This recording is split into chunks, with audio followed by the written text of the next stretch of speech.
And that's how we start the Date Your Wife podcast with little whistling whites.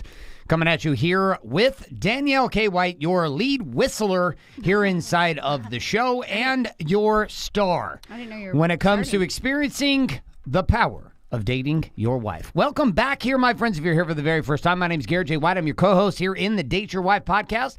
We are now on episode number 7. Episode number 7 is our discussion today. And this show, well, we're doing this show for a bunch of different reasons. Danielle, I'm going to come to you. Why are we doing this show? In your mind, why are we doing this? Because literally, we got a lot of shit to do. But we're sitting here doing this show right now. Why are we doing this show? I should say, why are you doing this show? You're confused about why you're doing this show? Some weeks I'm a little confused. Some weeks you're like, what the fuck am I doing this show? Kind of. All right, why do you think you're doing this show? In your world, why show up and do the show today? You don't have to come today. Just part of the journey. I don't know where you want me to go with this. I'm not trying to get you to go anywhere. I'm trying to get you to share, like, why don't you share why? Why are you here on this show? Why? All right, you want my why? Sure. All right. Are you going to come back with a why once I give you my why? Maybe it'll spark something. Maybe, no maybes. Maybe is a land for losers. Are you yes or no? You're going to come back with something for me, yes or no? Maybe. Did you just say maybe again? You're not going to get the gift. Do you know I have a gift for you today? Oh, nice. It's Valentine's Day. It's Valentine's Day. I have a gift for you today during the show. But if you're in the land of maybe, I maybe have a gift for you. But if you're in the land of yes or no, I have a gift for you, yes. So are you in the land of maybe or yes or no? Is that like a threat? Is that like a threatening? No, it's not a threat. It's not a threat. I'm just like asking if you're committed. Are you committed to yes or no? I don't like to commit to things based on if it projects if I get something or not, maybe. Wait, are you telling me that you don't commit to business like, getting pregnant? Getting pregnant, when you get pregnant, you get a gift. There's a gift that's called a child. It comes on the other side of this. I know. It's a gift. Sometimes it feels like a curse. Was it feeling like a curse last night? No, what? Last night. Oh, no, 2 nights ago. 2 nights ago was a shit show. Last night was not bad. The kids were great. Like they were great for Yeah, me. they were great last night. 2 nights ago. No.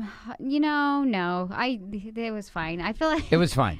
You didn't have a problem with it. Sometimes Bailey drives me bonkers, and I just have to, like, scream for a second, and then I'm good. And then you're good to go. Yeah. Little screaming, and then did you actually scream? You yell at your children? I think I screamed at you, not them. You did scream at me. You scream at me all the time. But were you screaming at your children? I don't usually scream at my children. If they're trying to get out of the door, that's usually what it's more of like a yell. I'm like, why? Why are you in the car with no shoes? Why? Why do you think it is that kids literally cannot get to the car without shoes? I don't know. Because moms do it for them. Like, I'm used to like grabbing the bags and the lunch and the shoes and everything, and I'm like just like trying to get out to the car. And then the one day that I want them to do it, they're like, "Why don't I have them?" And I'm like. You're like, what happened to your shoes? I lost my shoes, Dad. But it's my fault because I usually do it all for you. So maybe I have to train them like, you're in charge of your shoes.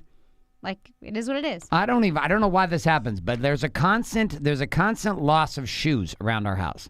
Which is not actually our topic at all for today. Our topic is not about shoes. Although it could be about shoes, Gucci shoes. Maybe I'll bring those up here in a little bit. Oh. So anyways, listen, this show itself was built to support men and women who are married and who are in the dating game. I'm trying to get the right fucking camera angle here. We are, if you're not watching these shows, you can always check them out at dateyourwifenow.com, where we have all the videos, we have the show notes, we have the tips, the tricks, action guides, etc. for each one of these episodes. You can always listen to the show here inside of whatever tool you're using, whether that's iTunes, Google Play, Stitcher, SoundCloud, and soon to come to Spotify here over the next couple of weeks. But this entire show was built there, number 7, with one purpose, and that purpose was to talk about what it was like inside of our marriage to be in a complete pit of chaos, and in that pit of chaos, how to climb and build ourselves out and stay married. Now, we were on knocking on the door of divorce. How close do you think you were to divorce, Danielle? Like scale of 1 to 10, 10 being divorced, 1 being like, I wouldn't even consider it. No, there was a lot of times. Where were you at? Give me a number. 8? I'm going to go with a 10. 10. Okay, so there were moments of 10 for you. All right, and then those drifted. In moments of 10, you started actually building a business because your desire was to do what? Well, I've told this story quite a few times, but... You told it on BMSO. We haven't talked about it here. No. That was another podcast. We haven't talked about it here. Well, honestly, one of the times I didn't know if Garrett and I were going to stay married. I was like 9 months pregnant with my second daughter, and I was like, well, shit. Like, I'm going to have to figure out how to turn my business into a little bit more than just a hobby. Right. And you were in a tricky place where the market crashed, and you were like in between trying to figure out what you wanted to do with life, and we were just like struggling trying to make ends meet. And I am a hairdresser, and I created a hair extension method called Natural Beaded Rose, and I own a salon now in Laguna Beach, California. But at the time, I was just kind of casually doing hair, and we weren't really like dependent on my money paying the bills. It was just like a little bit extra here and there. So when I got to that place where I wasn't sure if I was going to stay married, I was like, okay, well, I want to be taken care of, and I don't want to count on somebody else to take care of me. And now I have 2 children. So that's really what put me in a position to try to take what I had and figure out how to grow it. So you started producing. You started making your own money. I mean, you were kind of making your money the whole time. Like you, since we were together, you were always making some kind of money with doing hair extensions. Yes. Yeah. Okay, so you were building, and the reason why I'm bringing this topic up today is because our focus for conversation today. Every week we focus on something different. Our first week of the month we focus on the idea of sex, and we've done that. We've done 2 shows on that. This last one we had a really it was a great one, and the one before that one on sex was a great one too. If you haven't figured out or listened to either one of those, we talked about, teasing last episode, which was fantastic, which was a great conversation. We also talked about masturbation. So if you missed that one, go back and check it out. The one before that on sex, we talked about quickie porn star, which was a strategy. How can you always cap on just the sex one? Well, because I know my guys want to hear it. We have 4 topics, yeah, and you're but my always guys want to hear it. Guys, if you want to know what we talk about every week, we talk about sex and more sex and lots of sex. And lots of sex. We talk about You're parenting. Welcome. You're welcome. What's the topic for today, no, Garrett? we Get go to the from point. sex, and then we go to money, which we've had a money conversation. We talked about our money history last money show. Okay. Today's money show, we're going to have a different conversation. And then we move from money to parenting, and move from parenting to communication. So today we're on the topic of money, and we're specifically going to enter the conversation not based upon money and where you're from, but like this idea of being dual producers. Dual producers. Now, you took yourself as you were a hobbyist in hair, but you were still making some good money. Yeah. But you weren't taking yourself seriously. No. Okay. But I always kind of like, I remember growing up, my mom, like, she would kind of pay for nice stuff in the homes, or if she wanted like, basically like trips or stuff in the home or clothes or whatever. I always felt like my mom was the one that contributed there. And it's because she always wanted nice things. And my dad was like, listen, I put a roof over our head. I pay our car payments. I pay all our bills. Like, you need to not want more than that. And so my mom was always this personality that was like, no, I do want more. And so she always worked because she wanted, like, I think that freedom and that control to be like, no, I want nice things and this and that. And so I remember I kind of went in with that same mindset, like, I want to be taken care of, but I also want the freedom to not feel the guilt, like, hey, I want a nice pair of shoes, or I want a nice bag, or whatever. So I was making enough just so I literally, like, I wouldn't, there was times I was making decent money, but I never considered myself the provider. You know what I mean? Right. And so that's why when I tell people I was a hobbyist, it wasn't that I wasn't making money. I've always done hair and hair extensions, and I would say I was making decent money. I remember a few times when we first got married living in Las Vegas, you were like, babe, and we were like newly married, and you'd be like, babe, I need like $5,000 this month. And I was like, oh yeah, because I had just been like stockpiling cash. Right. I mean, there was only so many pairs of shoes you could buy. And so, you weren't buying the big high-end shoes. No, I at the wasn't time. then. But you weren't quite in that my place. point was just saying, like, that's like, I always thought of it as a hobby. I wasn't in a situation where I felt like I was the provider. Okay. So you had the production game, and again, there's this role game that goes on with money, which is an interesting one, which affected my parents too. My mom never looked at herself as a producer inside of the game. Yes, she was a hardcore producer with the kids, and she was raising 5 children under very little amount of money. And my mom was committed. She was committed to making it work. She was committed to building a life for us kids. She was committed to taking whatever money and resource my dad could provide, and then spreading that across the family. Now, you and I, inside the production game, you had actually started down the hair path because you also didn't want to be controlled with your spending. Is this true? Yeah, for sure. Okay, talk about this desire to not be controlled. I think that I would see so many women being, or still to this day, like, I hated the idea of like, I have to ask my husband. And even though there's a lot of men that are like, yeah, no problem, here's some spending money, I didn't want somebody to put a number on like what I couldn't buy. And then even then, like, women, I don't know if men experience this, but women face a lot of like guilt. Like, they face a lot of mommy guilt, they face a lot of just guilt in spending money. And for me, I just always felt like, oh, I don't feel guilty spending my own. I feel like it's like, hey, I earned this, and I feel good about buying this, and this is an experience for me, and whatever. Did you? Was there ever a point where you felt like controlled a little bit by the money with me? No, I honestly, our whole marriage, I never did. But then when we like lost it all, I was like, well, I can help. I was like, maybe like maybe like I know I make okay money. I wasn't like a numbers person and I wasn't like tracking it, but I was like, I was like, I feel like I know what my clients are paying each time. I know I'm like going to work. I know I'm making money. So I'm like, maybe, but it put me in a role of like wearing different shoes. Cause it wasn't like all of a sudden I think a lot of hairstylists out there who like do hair is just kind of like, oh, I make good money, but they don't ever think of themselves as business people. They just think of like, even though they are in business, they don't really consider themselves that way. And for me, when the roles flipped and I felt like I was going to have to provide for, even if we stayed married at that point, I thought, well, maybe I'm supposed to be the provider. And there's a lot of relationships like that where the girl is a provider and the guy is not. And the guy is at home with the kids. And for a minute, I was like, maybe Garrett's supposed to be with the kids. Or even if he's not, I literally was faced with a situation where I'm like, I'm going to have to figure out how to be a producer because I'm either going to take care of our family or I'm going to take care of myself. I remember being in that position with you. I remember having all kinds of questions for myself as a producer, like wondering, can I pull this off? Should I pull this off? Like, I had moments where I was like, shit, maybe Danielle's just going to become big at hair and I'm going to become a stay-at-home dad. Like, I literally didn't know how to play the roles. And during that transition time, it really depolarized us as a couple. We've talked about that inside of our topics when we're talking about sex, but it really depolarized us energetically. Like, there was an interesting game that plays out inside of money when I'm not producing. Talk a little bit about what it's like to be a woman married to a man who's not producing. Every woman's gone through this at some level. I think that and how money and production actually impact. Real? No, I want you to fucking lie. Yes, of course, be real. Go. I think that every woman desires to be taken care of. I just think that's like kind of how we're genetically built. And so, speaking from my experience, it did. I wasn't like the attractive level was not there as much.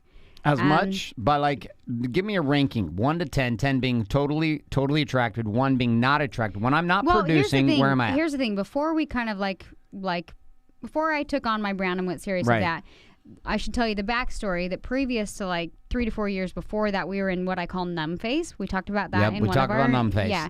So we were in numb phase. So it's not like I was like, we weren't like really super into each other. We were just in numb phase where you're like, we're not good, we're not bad, we're just kind of here. And so then when you're not great and then you kind of take away everything, all of a sudden it's like you kind of look at your reality and your situation, like where you're at. And so it went from being like numb phase, like things aren't looking so good, to phase of like things are looking not good at all. Because you even changed like what little mojo you had. Is that what I could say? Sure. What little mojo you had of like swag of businessman and like running your own mortgage businesses and things like that was gone. And I was like, oh dear Lord, like there was like not zero. There's like a 1%. I'm going to go with a 1. 1% attraction. I don't know. So it really shook me. I was like, holy shit, women really want to be taken care of and they want to feel safe and like that's just how it is. Let's be straight. If I had not ever turned around production, let's imagine there's guys like this, guys who have not turned around production. If I had never turned around production, do you think we're still married, yes or no? I don't know, because I know in those years that I was Tell the truth. I know. I really don't know, because I don't want to. I don't know that for some couples in some situations maybe it doesn't work out, but I think is from a guy's perspective, is there a little bit of resent on the girl or what? I don't know what goes on. For sure. Because no, like there's a sense of inadequacy. You know what I find too is I was in called cut your balls mode off. Because I was your balls mode off. I turn that microphone. It doesn't turn. I know you got to keep it. You got to keep it right up on there. Cut your balls off mode is like I felt like I was the man in the relationship in the sense where if you were trying to control me, I was like, you don't have a fucking leg to stand on right now. True. It's like I would just. Which actually made our relationship get worse because I was in cut your balls off mode and just like kind of genuinely annoyed by you and constantly like pulling out the rug, I guess you could say. I don't know. Yeah. It like actually made our relationship worse. And then it was like all of a sudden you were like, okay, I got to take back my. It led to a lot of wars. Yeah. I mean, we were sitting there as a couple. Like, I mean, the frank fact of the matter, like, we were sitting there as individuals. Danielle's making the money. I'm not making the money. I'm not producing. And people say the money doesn't matter, right? Like, they're like, oh, it doesn't really matter. It doesn't really matter. I will tell you right now, for a woman to be the lead producer creates masculine energy. Doesn't matter. Every primary producing woman I've ever met ends up channeling a level of masculine energy to produce because masculine energy is business production and getting paid. Okay, and so when a man is in a relationship with a woman who is outproducing him, I'm not saying the women shouldn't outproduce men. If you can outproduce your man, you should do it. But what I'm saying is there's this impact that happens, and it started happening to me because I had confusion and chaos about where I was trying to go. I was not getting the dots to line up when it came to making money. And so there I sat trying to figure out shit. And at the same time, had this deep longing to be connected with my wife, yet my wife's completely turned off by me. And at the same time, my wife doesn't trust me. And at the same time, my wife's actually becoming disgusted with me because I'm not figuring out the production game. And there was this huge shift of power that came about because of money, where I went from like the king of the castle to I went to the servant of the queen, who was now wearing the king's castle, king's crown, and the queen's crown. And you kind of took over. Like, you took over as the producer for a bit.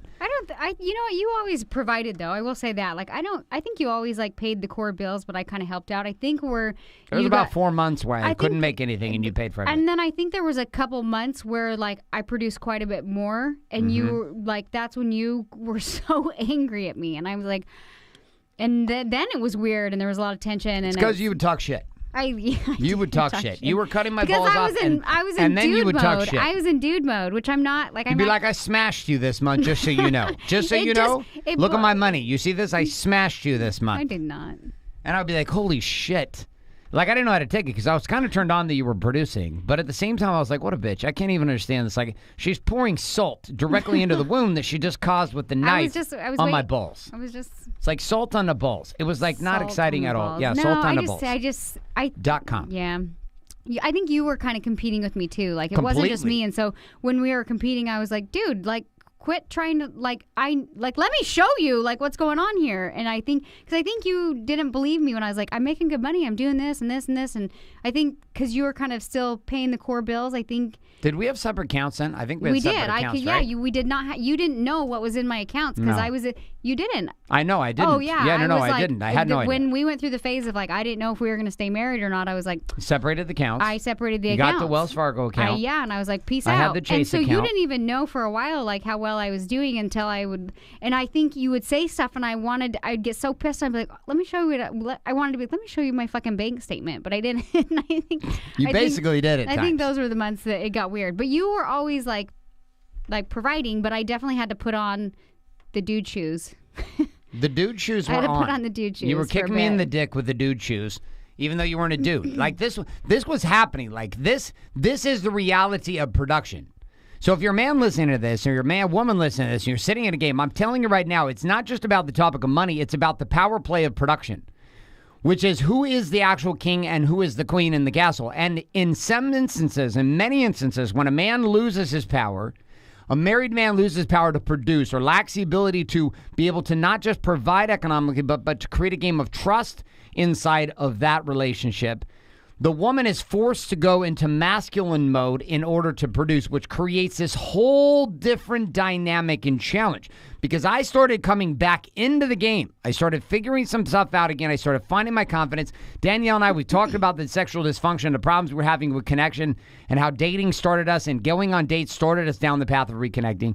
But one of the big struggles wasn't just sex, it was money. And it wasn't just money, it was who is the fucking king in this castle? Because Danielle had actually taken over. I had kind of like just said, here you go. Like, I literally don't know what the fuck I'm doing right now. Take this, go with it. Like, there was probably a year and a half where I was like, man, I was selling stuff and I was making money and I was hustling for other people and I was making us cash, but I didn't have any clear trajectory for our future. How did this feel as a woman, though? Like, you're sitting there and you kind of disgusted a little bit by it, but like, honestly, as a primary producer, knowing you were for a period of time, were the primary producer in our relationship, and I was not getting it done, and I didn't have any signs of a clear path to the future that I was delivering. Like, what was this like being married and being a woman inside a situation? You feel trapped? Knowing that... You didn't feel trapped, or you did feel trapped? Wait, what was the question? Knowing that I didn't have a clear path or trajectory. There was not a clear direction where I was going. I didn't know what I was going to do. Like, what was going on for you? I so much wanted that safety net. And I wanted you to, like, be the man, but I wanted you to, like, show me that there was a safety net. And there was no... I mean, because you were basically like starting a business from scratch. You know what I mean? Yeah, like over and over and over again. Yeah, over and over and over. But then it was like I kept seeing consistency. And it wasn't like you were changing the name of your company or trying this or going to a new seminar or all of a sudden you're going to go this. It was like build this, get this going. Now build this, get this going. Instead of like, hey, burn shit, keep running, burn shit, keep running, burn shit, keep running. And so you were building, then releasing control, building, releasing control, building, releasing control. And so I started to kind of like see this, and I was like, okay, he's staying consistent. And now I feel like that safety net is back. Now I can kind of let off like all this masculine energy and all this like grind and hustle. I can still use that and be productive, but I was like, but I don't, not at the same level. Like I actually kind of took my foot off of it was this, life is so crazy with timing, because there was this year where I literally took my foot off the gas. And I was like, fuck it, I don't care anymore. Like, something inside of me is like, just put your business on hold. And that, I feel like, was your, like, yeah, it was like a big year for you. Mm-hmm. And like, I kind of took my foot off the gas, and you put it on the gas. And it was just like, there was so much of a separation between, like, we're no longer competing between who's the man. This is exactly what was happening. Yes. We were having a battle for who's the man. Who's the man. And so I was like, I don't even care. This is causing so much contention that, like, I don't care anymore. So I kind of like took my foot off the gas, and you kind of went. And then it was like, you just kept going. And then finally, it almost like feels like it shifted our relationship to being like back to where it once was, where like he's the king, I'm the queen, or I'm feminine, you're masculine. You know what I mean? And it was interesting going through everything that we went through. It was like, we still could I can still put on that hat. I can still be like business mode Danielle. Mm-hmm. So I definitely learned a lot about myself, because I would say up until that point, I was kind of quiet and I didn't like confrontation and whatever. And now I've learned a lot. Like, I'm 34 years old, and people are like, oh, your business is so great, and you're only 34. I'm like, yeah, I went through a lot of shit though. And I think I learned a lot of like valuable skill sets. And one was like learning, kind of like figuring out how to be the man, and like figuring out how to delegate, and figuring out how to wear the business shoes, I guess you could say. And then you have a side of you too that is more like sensitive, and like it's weird. Like, we're both very much like masculine and feminine, and I feel like we've kind of found like our mesh with one another. And so I don't know. Well, this was the big struggle. Like I was fighting to figure out how I was going to get back in position of power inside of my own home. And my wife was fighting me for the power. Like, it was not like a couple of years, like, or a couple of months. It was a couple of years, like 4 years, 5 years of battle. Like, there was the silent phases, and then we went to war. Like, when Danielle took her foot off the gas a little bit, there was a piece of me that was starting to come back and now punch her the way that she was punching me for a few years. I was like, oh yeah, just so you know, you did this? Well, yeah, I did 10 times that this month, just so you know. You're welcome. Such a dick. And I would come back, and I was throwing it in her face. Like, I was throwing it at her. I was like, oh, yeah, you like that? Well, guess what? I did 30 times what you did this month. You see that right there? You see that tax return? Oh, yeah. And so that we actually went to war a different direction. And it actually killed a lot of our ability to actually communicate as a couple, because our communication is why our fights would happen at dinner on date nights all the time, because we were battling. We had a little battle at date night just last week. I know. It's little battle. That was the first battle in a long time, and it was about business. Because I'm at another place in my business where I know I need to let go a little bit, and it's so hard for me. And so I think I self-sabotage in order to jump to the next leap. You do. You start to pull out the nunchucks and whack me in the balls again. And then I wasn't whacking you in the balls. I think I'm whacking myself in my own balls that I have. Oh, you heard it here first. My wife, literally, her strategy when she self-sabotages, she whack herself in her female balls. That's when I know I'm usually onto something good, though. So then I'm like, let it go, move on. But we battled. I mean, we went through a little heated battle. You like it, though. Let's be honest. Let's not be honest about this. Let's lie about this. Of course we're going to be honest about it. Stop saying that. No, that's just a phrase I use a lot. All right, stop saying that phrase. We went to battle last date night about business. Yeah, because... How did you feel in that battle? We went to 50 Shades of Grey. Climax, not a very good movie. Yeah, that was lame. A bunch of nipples, but I was like, I wasn't really feeling it. That's good. They were trying to make it all dramatic. I was like, I'm not really feeling this. But anyway, so we go to this like little wine bar afterwards on date night. That was fun, and then it turned into a fight. I know. Turned into a fight. I know, because I don't even know why it turned into a fight. I tried to give you a compliment. I tried to give you a compliment and it turned into a fight. Do you want me to be honest? No, I want you I want you to lie, because that's what I like the most, is when you're lying to me. We just had done like 2-day intensive classes for my Big Money Stylist event, which Garrett pretty much runs, and I very much, even though I have to like let go of control, I love being in the mix. Like I always want to be in the creation and the teaching process, and I always want like, it was like my baby. I put my name on it, and I always want to be in the mix. And you're always like taking over, which is great. And I allow him to like take over because I know I want my business to flourish, but I still want to be a part of it. And he made a comment like, because at the end of it, I was like, you were on fire. I was on fire, and I gave up, and like I came up and did a great speech, and everyone was like pumped, and I was like nailed it. And we were at a wine bar, and he just was like, hey, you did so great speaking. And instead of saying thank you, I went into this mode of like, I was like, I don't know why, maybe I drank too much wine, but I was like feeling bugged. Like I was like, let me be a part of this. Don't take it away from me. Like that's how I was feeling in that moment. Yeah. And I think I was also feeling like, oh my God, like Garrett, I am a good trainer. I am a good speaker. Like in front of my people, like I fucking know my people. And I felt like you saw that side of me that you hadn't seen. And so I think you were like, wow, like good job. And I was I think part of me was like bugged that you hadn't seen that more. You know what I mean? Because last year you weren't as involved. And I was like, yeah, don't take me out of this. You know what I mean? I'm like, and so I think that's kind of where that frustration came. And even though you meant to say it as a compliment, I was kind of like bugged, like I almost came across like, give me credit for who I am and who I've become and where I'm willing to go. And it just came out all wrong. And then it turned into a battle. And inside the battle, I went to the place I always go to, which is like, all right, fuck it, I'm out. I don't need your shit. I don't need your business. I don't need to be part of this. Now I just fuck your business, it's your burn it business. all. And then Danielle will do this thing where she's like, fine, I don't care, shut it all down. And then it pisses me off even more. And I'm like, oh yeah, I will literally burn this shit to the ground right now. And we're sitting there in the wine bar, and the lady walks up to us. Are you sure you guys don't want any more wine? And we both look at her with these eyes of fire. I was like, do you think I look like I need more wine right now? I'm doing plenty fine yelling without any more wine. So we're yelling in the wine bar. We're getting louder than the music guy. Danielle then goes to this phase where she's like, shh. And then the more she tries to shush me, the more I get pissed. I'm like, no, I'm not fucking shushing. I'm not shushing. I'm not shushing. I'm not shushing. We're fighting during date night, but let's talk about this for a second.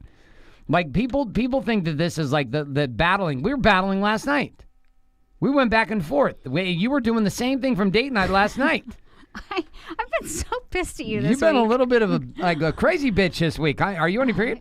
No, I think you've been working a ton, so I like to take it out on you. You do. Yeah, I hope you take it out on me tonight. It's Valentine's. I'd like you to take all that aggression out on me tonight. Are you open to this? We'll see how you show up. I've been showing up all week. I'm getting my balls hit with nunchuck ball hitters. All right, listen. So we're gonna I'm gonna shift this topic, and we're gonna look at this. Hey, here's the final thought I'm gonna give you on this piece, and we're gonna go to a different topic. So with money and production, right? There's going to be a power struggle, and there was a major power struggle with me in dealing with Danielle and dealing with the fact that I had lost the power and trust, and Danielle had risen to take the crown. And so here's this woman who is both the king and the queen in the castle, and here I am as a king coming back in and saying, I am the man. But she's like, doesn't look like you're the man. I'm like, I am the man. She's like, you are not the man. I was like, I am the man. She's like, you're not the man. I was like, I was like, get out of my fucking chair and give me my crown back. And I was so angry and I was so pissed. But I was pissed at myself, and I was pissed that I'd even put us in this situation. But here was the thing I never understood. Danielle, my story was Danielle's a bitch and crazy and mean and critical and all these things. Like, those were the stories I was telling myself back then. And that would lead me to another story, which is like, we shouldn't be married. We probably don't need to be together because Danielle's so critical and she doesn't care and da-da-da-da-da-da-da-da. And what I didn't recognize was that I was earning my trust with my wife again. And Danielle was actually preparing me to actually be ready to take over the throne again, because there was no one I would have stayed in the fight with like I was staying in a fight with Danielle. Like, Danielle was just like, and a boom punch to the balls, and a bat to the balls, and a boot to the balls. And then I'd be sleeping, and there'd be like a whack to the balls. And like, there was just like sandpaper on the balls. Abusive. Like, I was under assault, but I was fighting for the throne, and Danielle was sitting in the throne. She's like, you're not getting this throne until you prove that you're actually the man. Is any of this true for you, or am I being crazy? I mean, you sound a little crazy. I'm not like quite that aggressive, but there was not even close to that much ball touching actually going on, but there was definitely the attacks. This isn't sexy, Garrett. I'm not going there with it. I didn't say, why are you putting your mind there? I wasn't talking about that. I was just referencing balls. All right, so coming back to this, though. Like, literally, were you feeling this? Were you feeling like I was, like, you were like, no, you prove that I can trust you, because, like, I don't really trust you. Yeah, for sure. I think I think at the time I didn't realize it, and I was like, why am I so resentful, or why am I so resistant? Like, I love him. I know I love him, and I know I want to make this work, and like I love our little family, and I want this so bad, but why is it not working? Right. Why is it not clicking? And so I was like, God, we're obviously doing something that's like creating this. Now how do we reverse this? And I think the longer you stay in like sucky patterns and that kind of thing, the bigger monster you create. And what took you maybe like a couple years to create this crazy person, now it has to like take a couple years to reverse and get that back to where you want it to be. It took us a while. And we had to, like, there were two things that had to happen. One, I had to stay ruthlessly committed to myself and to the vision that I had for myself. And inside of that, I had to stay committed to dating my wife and committed to staying in the fight with my wife and in the fight with my relationship to continue to push for what we wanted as a couple, but at the same time begin to push for myself. I was spending so much time trying to make sure that Danielle was okay inside of my own mind that I was not spending enough time worrying about what I needed to get done. And this weird thing started to happen. I stopped looking at Danielle as like the problem. I stopped looking at her as the one in the way. And I just started saying, I'm going to this place. And every time Danielle would show up, like, there's another place I'm taking the businesses right now, the businesses we run, I'm taking them there. It doesn't even matter what Danielle thinks. Danielle thinks she knows, she doesn't know. I'm taking these businesses to exact place. This morning, I've already proved results that she said was impossible. I didn't say they were impossible. Just so you know, they've been proven this morning already, this morning from last night. This is me being right now, just so you know. Do you want me to be a part of this business or I do want you to be a part of this business. Oh, do you? I do. I do. Careful. Tread lightly. Tread lightly, sir. And with would those, you like another swift kick to the balls? Well, I got my man shoe back you're on. Gonna hit me. You're gonna. It's okay though, because what I've got is steel fucking balls. Now you're gonna hurt your toes. I got steel fucking shoes on. Well, you kick your steel foot shoe against my steel ball, which you really do have steel shoes on right now. Against my steel balls, all we're gonna hear is ting, ting. Story of my life. All right, so this game though, of turning around our relationship and me taking a stand as a producer had me be committed to the vision that I knew could exist for myself, for our marriage, for my family, and for our businesses. And I stopped looking at when Danielle would have an opinion, I used to have it derail me all the time. Like as if somehow she knew all the time what was right. She doesn't. She doesn't know what's right all the time. She knows what's right a lot of times, but she doesn't know what's right all the time. She doesn't know what's best all the time for our family. It's a balance. It's a balance. And let's talk a little bit about this power struggle when it comes to production and money, though, because you're not going to be on the same page. There's being right, Garrett. There's being right. Right? Which I am right now. No. No. No. I'm right and standing here right now and holding the space open for you. You what? Holding the space for you to be amazing. You're right that you need to do what you need to do to take it to where it needs to go. I have a present for you. You're going to bring out a present right now because you can tell I'm like pissed? No, I'm literally controlling the frame. All right. Fuck you. I have a little present for you for Valentine's Day. It's right here. I'm handing it to you here inside of this studio right now. A little Valentine's I cannot gift. be bought. I'm not buying anything for you. I'm giving you a gift.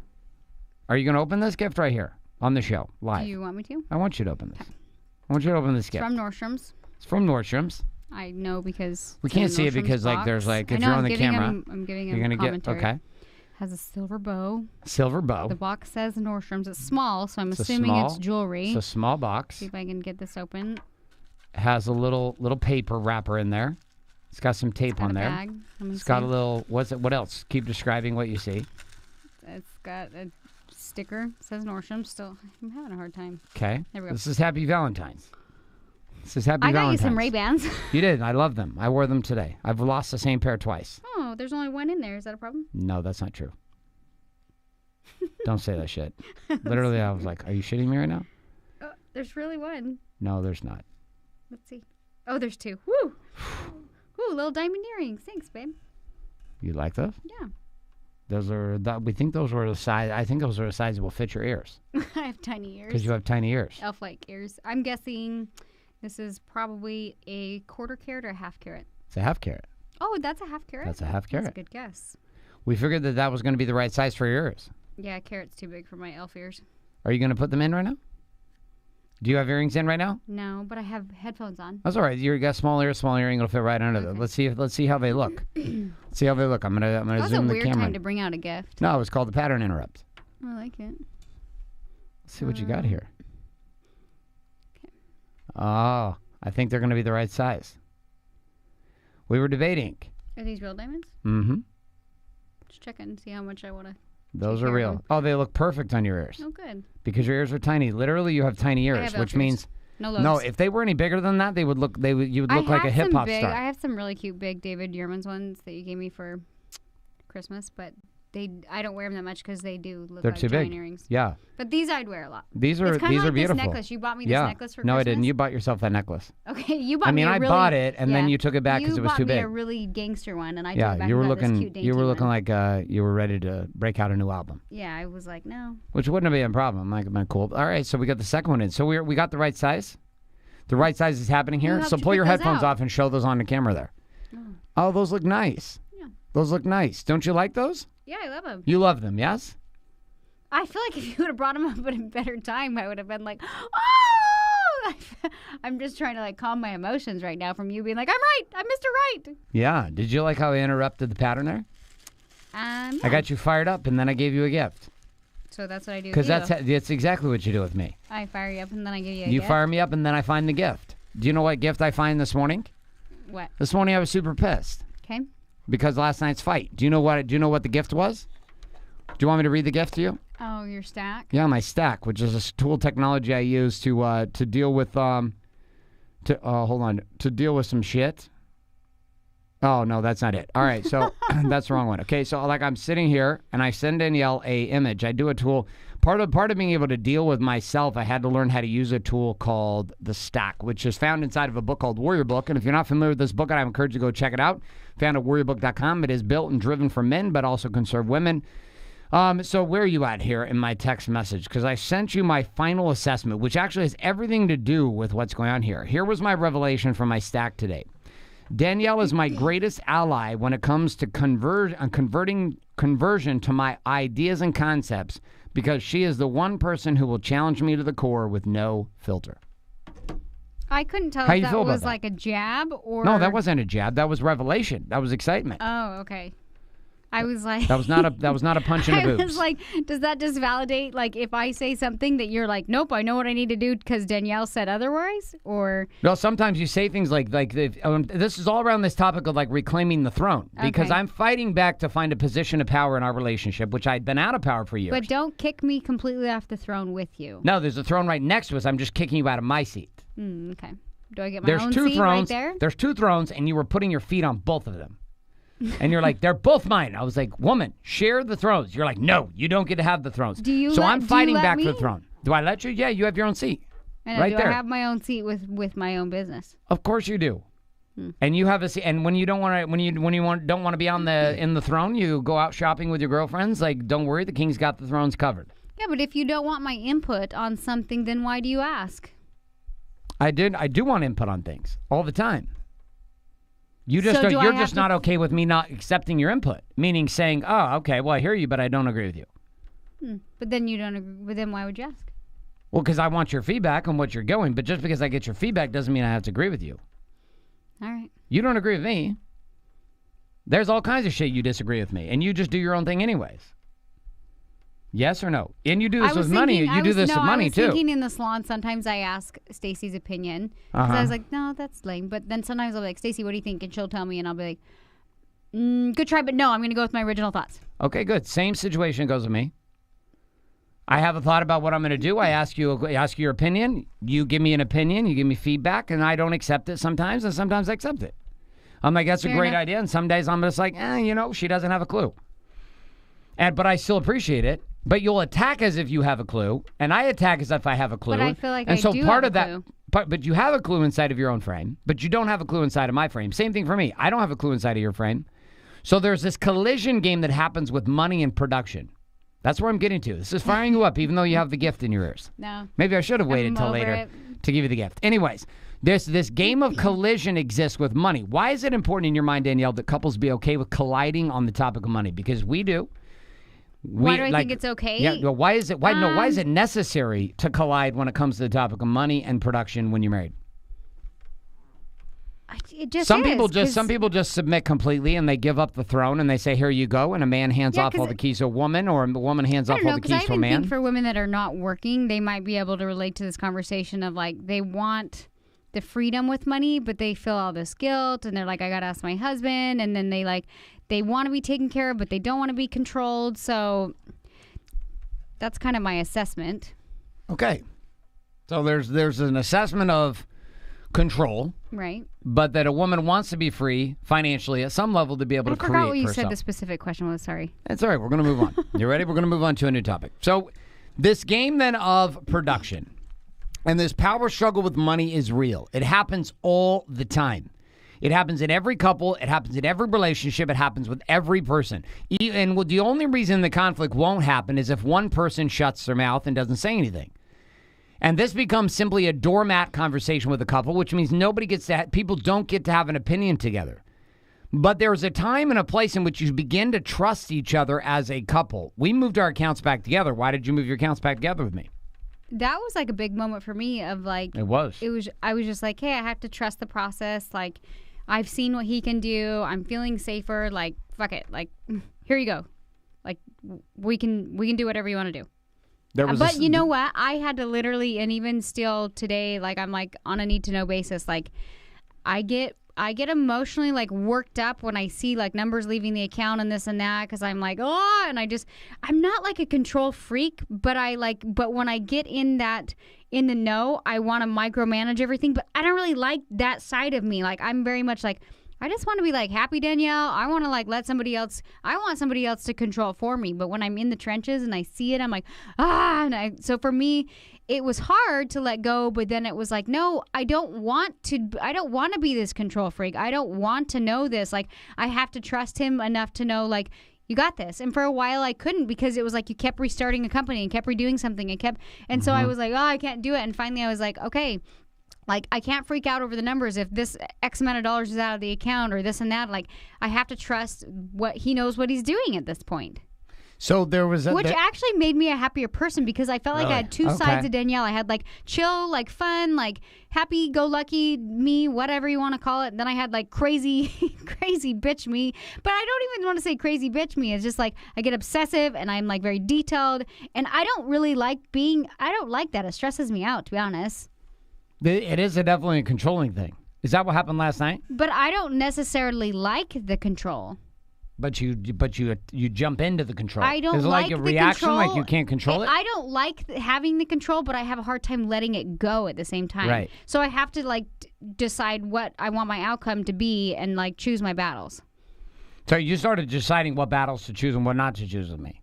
I think last night specifically, I was just like, I feel we had another battle last night, and it was dealing with money. It was dealing with money last night. Was our battle. I just feel like, because I'm like, nope, he's gonna he knows what he's doing.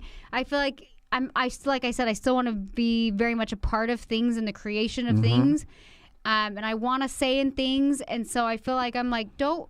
It's almost like I'm not like, don't replace me. Like, what do? You know what I mean? So was that a story inside your own mind that causes this, like for you? Probably. Because it's not like what I'm saying. No, but that's what I'm saying. But you keep bringing like, that up that you. That's where my mind goes. Your mind goes to you're getting excluded. I'm totally have FOMO. I have like such FOMO. I'm like, I'm fear Tell of missing. Them what FOMO is. FOMO's fear of missing out, and I hate when I'm out of the loop. Like even when But you don't want to be all the way in the loop. I know. That's why I'm so crazy. But you don't want to be left out of the loop. Yes, it's a fine. It's like a goddamn nightmare around here. I want to be in the loop, but I don't want to be in the loop. But I need to be in the know, but I don't want to be in the know. I just know, like I said, on a need to know basis. Like I want to like be invited, and I might come or I might not. I might show up to my own podcast. I might not show up to my own podcast. Like this was an interesting thing. I had to learn Danielle's patterns of money. Danielle is selectively a cheap bastard. And I'm selectively a cheap bastard. We are both selectively cheap bastards. Everybody is a selective. It's right? What you But we had to value. learn how to balance it. So for example, like I love to like give. I was at the gas station 2 nights ago. There was a guy there. I pulled into the parking lot. It was raining outside. He was sitting outside. He's a homeless guy here in Dana Point, the Laguna Beach area. And I see him all the time. And I was pulling in the rain. And I see him. And I go up to him and ask him, what do you need? And he's like, I could really use some smokes. And I was like, fair enough. I like that. You want some food? Great, get some food. You want some drink? Get some drink. Whatever. I'll get you some smoke. So I go inside. I get him 2 packages of Pall Malls. And I bring the Pall Mall packages out. I give him 2 packages of cigarettes. I go, here you go. We have a talk for a little bit. Shake it up a little bit and go. And I tend to just give. Like, I tend to be, like, with money when it comes at, like, I want to tip everyone. I want to tip the valet. If I don't, you've seen this. If I don't have cash for the valet, guess what happens to me? I don't know. I get a little paranoid. Oh. I start to find out. I start That's to feel not normal. I start to feel like shit. I got to tip these guys. Well, it's not normal for a lot of people. Like I have my own selective weirdness when it comes to putting money into circulation. But Danielle has none of that. If Danielle doesn't have money for tips, she's like, eh. If Danielle, there's a homeless person, she's like, eh. There's a difference for you when it comes to giving money at certain places, but then you get crazy about it in other places. Yeah. Why is that? I don't mind putting money into people that I know and value, but I have a hard time putting money into people like the bum on the road. Like, I'm like, dude, you're on the same corner every morning. Like, I don't feel bad for you. Like, in fact, you look at me with like scary evil eyes, which makes me like not want to give you money even more. But I mean, everybody's story is different. And I hate to like say that, but I don't feel bad like not giving the bum money. Like, I'm like, no. Like, I'd rather give money to somebody who in family or work or whatever, somebody who needs it. Like, I'm selectively giving. So we used to battle. We used to battle about this with selective giving. I would ask you for cash because I didn't have any cash to give to some people. And you would like freak out. You know what though? Like, I it's remember my money. You don't get to have There any. was this phase though for you and I where literally we'd be out of town with the girls. We could be in New York City and you're like trying to find an ATM to give a bum some money. And I'm like, oh my God, like you're taking away time from the family. True. And this guy is like super creepy. Like, Garrett, like let it go. So you have your weird quirks of where you're like, you have this like this karma debt that you owe to the universe. To the universe. I don't know. And I can't even resignate. I'm like, I don't have to You do have a karmic debt to the universe. I don't have to give every bum some money and it's ask just him Louis what he's going to do. Louis Vuitton and Chanel. No, that just makes me sound shallow. It's like, it's not about that. It's like you literally feel like you have a karmic debt and you like to add value to people. So like going up to the guy and saying, hey, what do you need? You want to add value in his life, and if value for him is some smokes and that like makes him a little bit happier, that's what you're really looking to. Because whenever you go to give money to a bum, you're stopping and you're like, how are you, man? Like, what's your story? And when you feel complete with like you've put in your karmic debt or whatever you want to call it to this guy, then you're good. Like the same guy that stands at the Chevron every freaking morning. Yeah, I don't give that guy money anymore. And I'm like, why don't you give that money anymore? I waved to him though. And you're like, because you're like, I stopped and gave him money like every day for like a week, and I asked him his story, and he's not. Obviously, what he's getting from me is not really helping his situation, so I'm good. And I was like, so you have this thing. I have a thing with money. Yes, it's not money. You see people like that and you want to add value to their life. It's not necessarily about the dollar amount. You didn't give that guy cash. You gave him some smokes. Yep. You bought him some smokes because you wanted to see where he was at in life and you wanted to add value. So that's like, so we can talk about. So we have some selective cheap bastardness on my side. Sure. Okay. So but our story is different. It used to be like with gifts. So you'd give. This is when I would get irritated when we were married for a while, because like you'd go up to a bum and we didn't have a ton of money, and you'd be like, dude, let me add some value in your life, and give him $40. I'm like, you can fucking add some value in my life. I'll take that $40 and put it towards this, because I just felt like you weren't. I was like, why? We don't have why are you? What is going on? Like I just couldn't. I couldn't fathom it. I couldn't relate to it, and I couldn't do it. And then for like, you're not big on birthdays. I hate birthdays. You're not big on Valentine's Day. Not big on Valentine's Day, but I show up. Usually I'll tell, I figured out your tricks. It's because you're so busy and you're not big on them. So whereas most people, even if they're busy, they look forward to holidays or whatever. And I do not look forward to holidays. You don't, because you're busy, and I get that. And your words of affection or whatever you want to call it is not tell gifts. me, touch me, fuck me. But it's not with gifts or holidays. So, but I'm just saying you're like that with even people you work with, family members. Your mom could be, it's my birthday, and you're like, cool, mom, happy birthday. How old are you? Like you just like, you don't care, and I don't know why, but I'm very much like, I love gifts, and I love to be like, if it's a birthday or Valentine's or St. Patrick's Day or half a birthday day, I'm like, I'll take a gift, whatever. just that's what I like. And so as I noticed for you that like you would be like, well, because you didn't like gifts and things like that, you'd be giving this bum $40, and then I'd be like, oh, it's my birthday. Oh, like for there's been so many birthdays you've actually forgotten, and then like even for Valentine's Day, you usually. I figured out the trick where I tell my little 10-year-old daughter now, I'm like, please remind Dad it's Valentine's Day tomorrow and I love diamonds. Oh, well, at least we've learned our games. But what I'm saying... At least you've learned your game. But I know. You have a messenger, woman. What I'm saying is like selectively cheap, like what I value and what I think is important, you would be like, well, you don't need more Louis Vuittons or you don't need that. And I was like, okay. Do you know what my mind actually goes to? You hate it, like it's like pulling teeth. You're like, oh, I have to buy these shoes. God damn it, we're buying more shit. Why are we buying this? She doesn't need it. And I'm like, yes. I don't even know what to say. But on the flip side, I do spend a shitload of money in business, which means you'll like, so for example, our fight last night was about $900 in ad spend. And Danielle felt like I was like wasting the world away with finances. No, I wasn't worried because about I was testing $900 in ads. I wasn't worried about testing. You said stop spending all the money. I literally felt like you weren't validating my concerns. Oh. And that was last night specifically. Like I literally. It had nothing to do with the money. No, I push my ads like every single one. I've been promoting them like $200-300 just testing. So But you were breaking my balls over $900. I was just pissed because I felt like you weren't validating you asked and then you didn't take my feedback, and I was like, well, fuck you, don't ask for my feedback. All right, so we have money. Anyways, as a topic that is like. I love my earrings, by the way. They look beautiful. Let me see them again. Pull your muffs off. Oh, nice. They look fantastic. I can't see them from the side as well, so I see them on the camera angle. They look nice. By the way, on camera angle, if you are not watched the videos here of the show, you can check those out at dateyourwifenow.com, as well as YouTube or Facebook. If you just search it up, you're going to be able to find it. But those will be your definite location. You're going to find all of the resources there, action guides, tips here for each one of these shows. We've got 10 minutes more on this show to wrap it up, and I'm going to turn this around. Like, what people are definitely getting an example of is how we battle. Do you know that I've actually been getting people? We've been getting tons of emails in saying, I love how on the show, literally, it sounds like you guys are actually working through shit. Are they getting something out of it? You know what? Before we started this show, I literally was like, I feel like we should do this. And then part of me was like, that's good. That's actually going to force us to, like, deal with even more shit. But I was like, well, I feel like we're in a pretty solid space, so game on. We are. And we're in a very solid space. So there's, like, conflict with money is inevitable. Like, inevitable. Like, there's going to be things that my wife wants to do financially, and I'm like, I don't fucking get it. Like, in my mind, I'm like, this is ridiculous. Like, there's no way. But on the flip side, so, for example, rebuilding a salon, I'm the first one to pull the trigger, and Danielle goes, cheap bastard.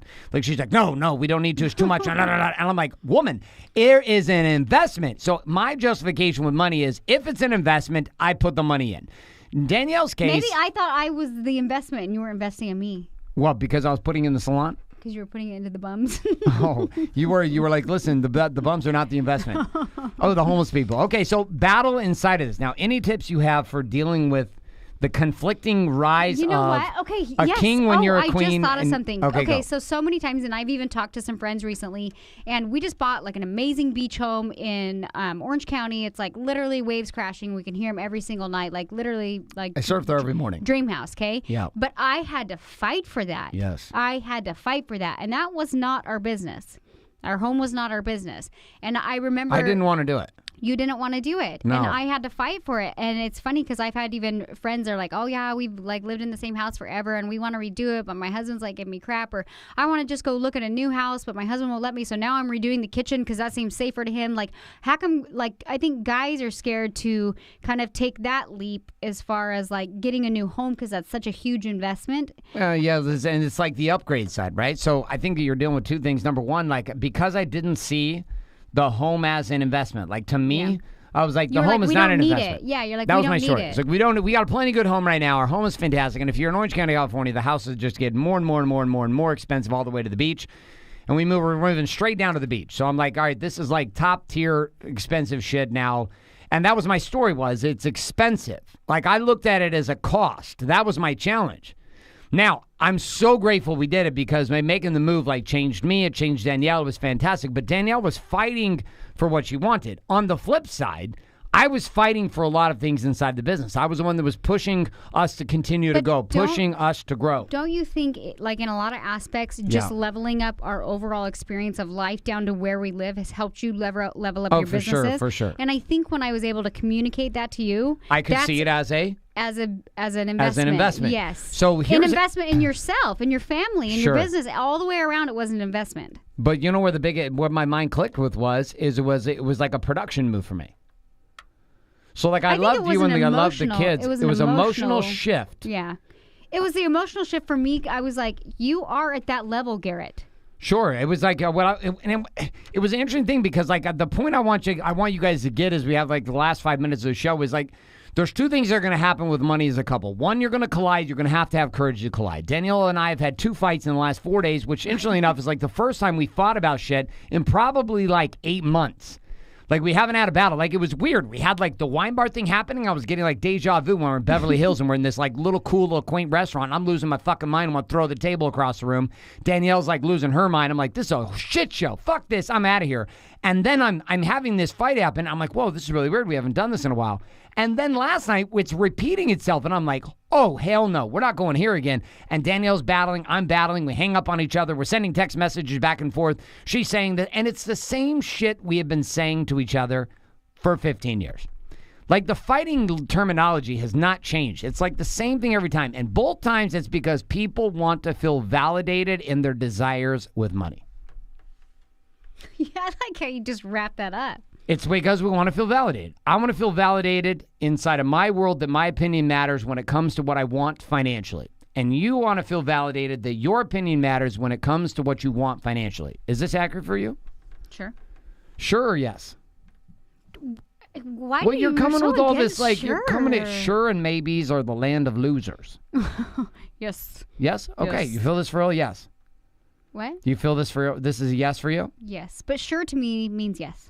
Sure means yes, and yes means sure, and maybe means yes sometimes, maybe and sometimes no? No, sure is a yes. Sure means yes for me. Okay. So inside of tips, what tips would you give to a woman who is married to a man who's a cheap bastard when it comes to investing in the family with a home, a new car, taking care of shit, and he's just a cheap bastard? I got hundreds and hundreds of these guys. I get them. Yeah, you know what? You plant seeds. Like, okay, you can't, talk about planting seeds. You can't be like Nagy. You can't be like, oh, well, if we had a better house, or if I had this, or I'd really. You just casually. You tried that with me. It would trigger the fuck out of me. You just casually plant seeds. You know what I did? You know what I've done every time, actually? What? Is I get a little voice in my head that's like, okay, it's time to go. And I'm like, okay, it's time to go. And I get into, like, crazy research Danielle mode. And I like get obsessed with an idea, and I start, like, it's like I almost don't even care what you want to do. And I just start, like, start researching places to live and homes and cars. And then I just kind of get obsessed. And then the next thing you know, like, happens. And it's not like I ask you permission. I'm like, hey, I went and found a realtor and looked at these super awesome homes. And I'm not even like, we should buy one. I'm like, they're so amazing. You should come look just for fun. Because that's literally kind of what I'm thinking. That's what it started out as. That's what it starts is because I'm like, oh, I wonder. Because I think a lot of people don't ask, what if? You know what I mean? They say, oh, this is my current reality. This is what I'm making. This is where I'm at financially, and I can't possibly go there. You know what I mean? And maybe that's true and maybe it's not. But we're both entrepreneurs, and I knew that moving forward was always an option, regardless of where we were currently at. And so I wasn't even thinking, like, this is where we're going to go or this is what we're going to do. I just was like, I know we had, like, talked about it. We were like, oh, we want to move to this area. We love these homes. It's, like, right on the beach. Like, from the time we moved to California 4 years ago, like, this area was kind of our goal. It was like our place. Yeah, it was like our goal area. And we actually, like, saw it when we first moved here, and we're like, someday we're going to be there. And it was funny because a voice, when it was like, go check it out, it was kind of like, I have a feeling this isn't that far off, and we need to give ourselves a little more credit for where we're actually at. And so I just plant seeds. My final note would be just to kind of plant seeds, because all I did was I went and I started, like, looking at things. Same with cars. I'll, like, just go look at cars, and I'll find out the numbers, and I'll find out the details, because oftentimes when I show Garrett, like, the numbers, I'm like, look, I think people think, like, things are so far out of their reach, and then you actually lay out the numbers and you're like, oh, I mean, it's scary and it's a stretch, but it's not actually that scary. And so if you're a girl or a woman out there and you're trying to, like, push your husband to that next level, you're trying to push your relationship or whatever it is financially, like, maybe just look and see what is possible. And don't say, oh, I wish we had this and I wish we had that, and don't be naggy, but just maybe. For me, I was just like, I'm just going to go see what is possible. And I think I just planted the seeds in your head. And I was like, I remember, I'm like, come look at this house. And you showed up in, like, baggy. We're looking at these, like, $10 million homes. And Garrett shows up. Literally, his hair wasn't done. He had these baggy. I had a hat on backwards. He had a hat on backwards, a warrior tee that was pretty too small, some sweats on with his ass hanging out. And I was like, oh, dear Lord. And I'm dressed all cute because I'm thinking, like, I want this realtor to think I'm serious. Like, we're looking at these freaking $10 million homes. And so Garrett rolls in, and I'm like, he's not serious at all. But I'm like, oh, well, at least he showed up. Let's, like, go check it out. And I remember when we walked in, you were like, holy shit. And your mind went, like, I was like, I probably shouldn't have wore the sweats. You were like, who? You even said to me, you're like, who would I have to become? And you started to look at your business differently, and all I did was like, just come look, this is amazing. Do you know what I mean? Well, the interesting thing is that shift actually led to. But I had to fight for it. True, you did have to fight for it, and that shift in my belief. My shift in my belief in me actually shifted almost a $5 million swing in less than 3 months. And that's crazy that you could do that. That was always there. I just, I needed a bigger purpose. So here's my final thoughts as we wrap up the show. From the man's perspective, which is this. Gentlemen, I'm going to have you look at two things. One of the most fucked up stories I was telling myself my entire life that did not start shifting until the last 1.5 to 2 years passionately, which has taken our marriage and our lives to a whole nother level beyond the date night strategy, is this. I had to start looking at my investment in my wife and my investment on family as a return on investment. Like a return on investment. The earrings that I just gave to my wife here on this show, like these things, I had to start looking at them as investments. My story around the money I was putting into my family had to change. I was not experiencing an expense, which is how I'd lived for almost 40 years. I had to change my story that the money being put into vacations, the money being put into homes, the money being put into the kids' experiences, the money being put into gifts for my wife and for the children. And it doesn't matter the dollar amount. You could be dealing with stuff that's like a couple dollars to things that are millions of dollars to hundreds of millions. It doesn't matter. The principle is simply this, that when you are looking at your family is outside of investing in yourself, your number one investment, which is investing in your wife, investing in your children, investing in the experiences that will matter, and investing in the relationships that will matter. I've done a lot of business deals over the years. I don't remember most of them. They didn't matter much to me. They weren't that significant. A lot of real estate deals, a lot of business I've built and acquired and sold, done different things inside of the game, a lot of shit I've sold, a lot of things I've done. They don't really matter anymore. But the one thing that continues with me this entire time is my wife and my children. My 19-year-old, my 11-year-old, and my 6-year-old, soon to be 7-year-old. Like all three of these kids and my wife, we are together regardless of what happens. And the moment I started to see that my family was an investment, the interesting thing is I started to see my value in myself even more. And there was a direct connection that I couldn't see, which was investing in my family financially was also an investment into myself. And inside of the family experience, the return on that investment has been significant, both economically for me, but also has been significant in just coming home to a home that my wife feels comfortable in, a home that our family feels a home at. And honestly, in the first time since we've been together, we've been together for 17 years, married for 15 years this year. It is the first time that we truly have a home. Would you agree with this? Yeah, it feels like home. I've never felt like we had a home. No, I knew it when we walked in, and I was like, "This is it." And it changed us. Do you believe that the being in the home has like settled our family, like brought a foundation to all of us? Totally. So I think that's important. It's a part of, it's part of learning and growing is like kind of leveling up your game all across the board. The end. My friends, that's all we got for you this week in today's show. Next week, we're going to be back with another episode here, episode number 8. We're going to be discussing the topic of parenting. And we're going to talk about whether or not your children should get Gucci shoes. Because this is what my daughter sends me, screenshots of $700 shoes and why she thinks she should get them. I know some of you were listening to the show and you're like, $700 shoes? Are you fucking kidding me? Don't worry. That is a world that I came from too, of thinking, what the fuck? So we're going to have this conversation about kids. We're going to talk about parenting. We're going to talk about spanking. We're going to talk about yelling. And we're going to talk about all a bunch of other conversations. And I thanks so much for being here this week. Again, a couple of reminders here. If you're not currently subscribed in iTunes, Google Play, Stitcher, or SoundCloud to this show, Date Your Wife, I would encourage you to get yourself subscribed today. Also, leave us a review on one of these shows. We'd love to hear all your thoughts and opinions on this. If you'd like to watch the show, get action guides or show notes and tips and tricks here for each one of these episodes, head on over to dateyourwifenow.com. And your date stretch of the week is during your date night. You're going to have a conversation, and the conversation is going to be this. What is going to be the next stretch for you two as a couple financially that will pull you two forward? We shared one of ours, which was getting our newest home. And inside of that place, what is going to be your next stretch? Thanks so much for being here. This is Garrett J, your co-host, with my beautiful wife, my queen, Danielle, saying sayonara. And we will see you guys next week.